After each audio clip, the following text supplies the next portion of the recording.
숨이 턱 막히는 7월의 마지막 주. 35도가 넘는 찜통더위에 창문조차 열지 못하던 그날, 70세 아버지는 그대로 방바닥에 쓰러졌습니다. 아이고, 내 무릎이야. 식은땀을 흘리며 방바닥을 긁어내리던 아버지는 찌르는 듯한 무릎 통증과 머리가 핑 도는 어지럼증에 비명조차 지르지 못했습니다. 여름철 무더위는 어르신들의 관절 연골을 말라붙게 하고 혈액을 끈적하게 만들어 혈관에 찌꺼기를 쌓이게 만듭니다. 매일 하던 맨발 걷기도 뜨거운 아스팔트 때문에 멈춘 날, 아버지를 구한 것은 병원 응급실이 아니었습니다. 딸이 매일 아침 식탁에 올린 빨간 토마토 한 조각과 거실 의자에서 시작된 작은 발걸음이었습니다. 7월 말의 햇볕은 땅바닥을 바짝 태워버릴 듯 뜨거웠습니다. 아버지는 원래 매일 아침 흙길을 맨발로 걸으시던 분이었습니다. 걸어야 살지, 걸어야 무릎이 안 아프지. 하지만 섭씨 35도를 넘나드는 폭염은 노인의 마지막 즐거움마저 빼앗았습니다. 뜨겁게 달아오른 흙길은 발바닥을 데일 듯 위험했고, 밖으로 나가는 순간 질식할 것 같은 열기가 온몸을 감쌌습니다. 결국 아버지는 온종일 에어컨도 없는 선풍기 앞에서 꼼짝없이 누워 계셔야 했습니다. 움직임이 줄어들자 무릎 관절은 굳어갔고 관절액이 말라붙으며 뼈와 뼈가 부딪히는 통증이 찾아왔습니다.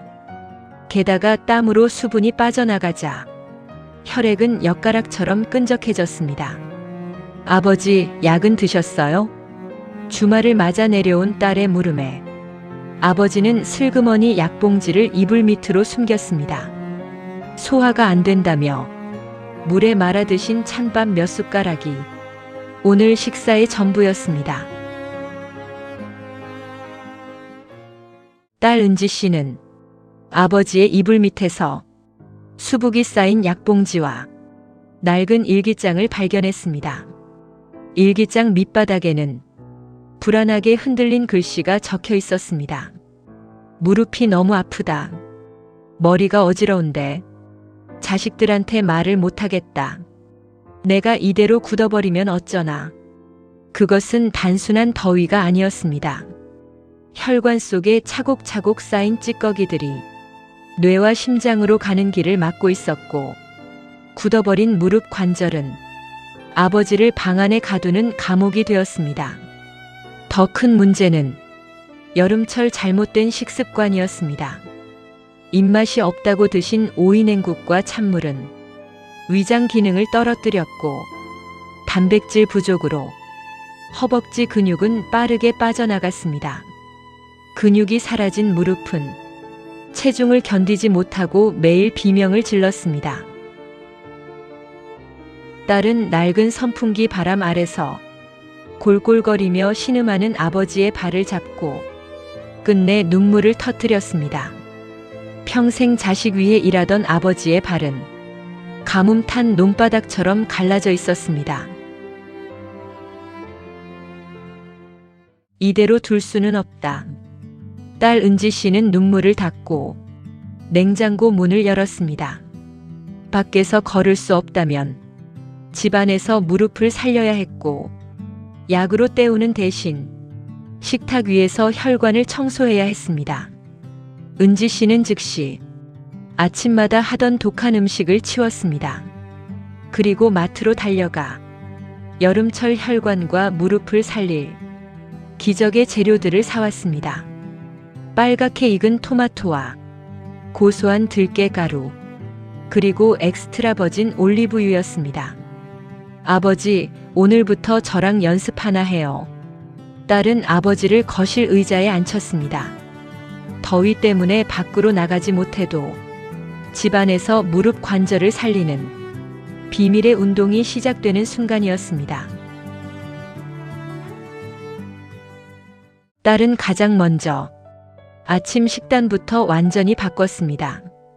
매일 아침 은지 씨는 토마토 2개를 살짝 데쳤습니다.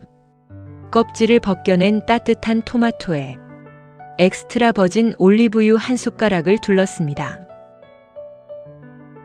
토마토의 라이코펜 성분은 살짝 익혀 기름과 함께 먹을 때 체내 흡수율이 4배 이상 높아집니다. 이 붉은 즙이 아버지의 끈적해진 혈관 속으로 들어가 혈관 벽에 붙은 기름 찌꺼기와 혈전을 깨끗이 씻어내기 시작했습니다. 두 번째로 딸은 아버지의 무릎을 위해 들깨 미역국을 끓였습니다. 팔팔 끓는 미역국에 생들깨 가루를 2숟가락 듬뿍 넣었습니다. 들깨의 풍부한 오메가3 지방산은 혈관 내 염증을 줄여주고 미역의 알긴산은 중금속과 혈관 노폐물을 흡착해 배출시켰습니다. 아버지는 매일 아침 따뜻한 들깨 미역국을 한 사발씩 비웠습니다. 식사가 끝난 후 딸은 아버지를 거실 튼튼한 식탁 의자에 앉혔습니다. 아버지, 허리를 곧게 펴고 발을 올려보세요. 딸은 아버지의 발목에 작은 쿠션을 받쳐주었습니다. 아버지는 의자에 앉아 무릎을 천천히 수평으로 펴는 동작을 한 번에 10초씩 양쪽 무릎을 번갈아 가며 반복했습니다. 이 동작은 관절에 무리를 주지 않고 허벅지 앞쪽 대퇴사두근을 강화하는 최상의 실내 운동이었습니다. 또한 은지 씨는 TV를 보실 때마다 의자에 앉아 제자리 걸음을 걸으시게 했습니다. 하나, 둘, 하나, 둘. 발바닥 전체로 바닥을 지그시 누르며 의자에 앉아 걷는 이 동작은 종아리 근육을 자극해 하체에 몰린 혈액을 심장으로 올려보내는 강력한 펌프 역할을 했습니다.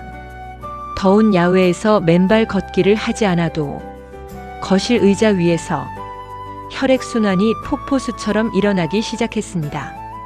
점심때가 되면 딸은 삶은 달걀 2개와 따뜻하게 보리차를 우려 아버지께 드렸습니다.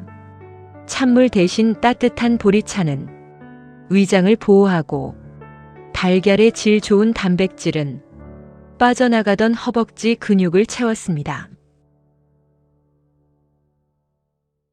3주라는 시간이 흘렀습니다. 7월의 마지막 더위가 막바지에 다다랐을 때 아버지의 몸에는 기적이 찾아왔습니다. 아침마다 무릎이 쑤셔 방바닥을 짚고 겨우 일어나시던 아버지가 이제는 스스로 손짓하며 가볍게 일어났습니다. 은지야, 무릎이 이상하게 가볍다. 매일 먹은 데친 토마토와 올리브유는 혈관 찌꺼기를 깨끗이 녹여내어 아버지의 머리를 맑게 해주었고 들깨 미역국과 의자 운동은 말라붙었던 무릎 관절에 부드러운 연골 유류를 발라준 듯 했습니다. 어느 날 저녁, 아버지는 딸의 손을 꼭 잡았습니다. 그 손은 더 이상 차갑고 떨리지 않았습니다. 따뜻한 온기와 함께 건강한 혈색이 돌아와 있었습니다. 딸내미 덕분에 내가 다시 산다. 아버지는 참았던 눈물을 흘리셨습니다. 자식들에게 짐이 될까봐 통증을 참으며 혼자 밤을 지새우던 아버지가 다시 환하게 웃으시며 딸이 차려준 식탁을 맛있게 비워냈습니다. 혈관이 깨끗해지자 검버섯으로 어둡던 얼굴빛이 환하게 피어났습니다. 부모님의 건강은 거창한 보약이나 큰 돈으로 지키는 것이 아닙니다. 폭염이 기승을 부리는 7월의 끝자락, 뜨거운 야외로 나가지 못한다고 절망하실 필요도 없습니다. 지금 당장 냉장고에서 토마토 하나를 꺼내 살짝 데쳐 올리브유와 함께 부모님 식탁에 올려보세요. 그리고 따뜻한 들깨 미역국 한 그릇과 함께 거실 의자에 앉아 부모님의 손을 잡고 함께 발을 들어 올려보세요. 엄마, 아빠, 오늘부터 나랑 같이 이렇게 걸어봐요.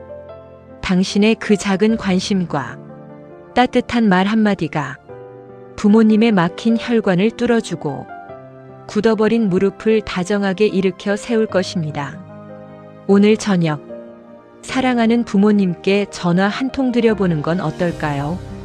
당신의 따뜻한 사랑이 부모님의 가장 힘든 여름을 가장 건강한 계절로 바꿔줄 것입니다.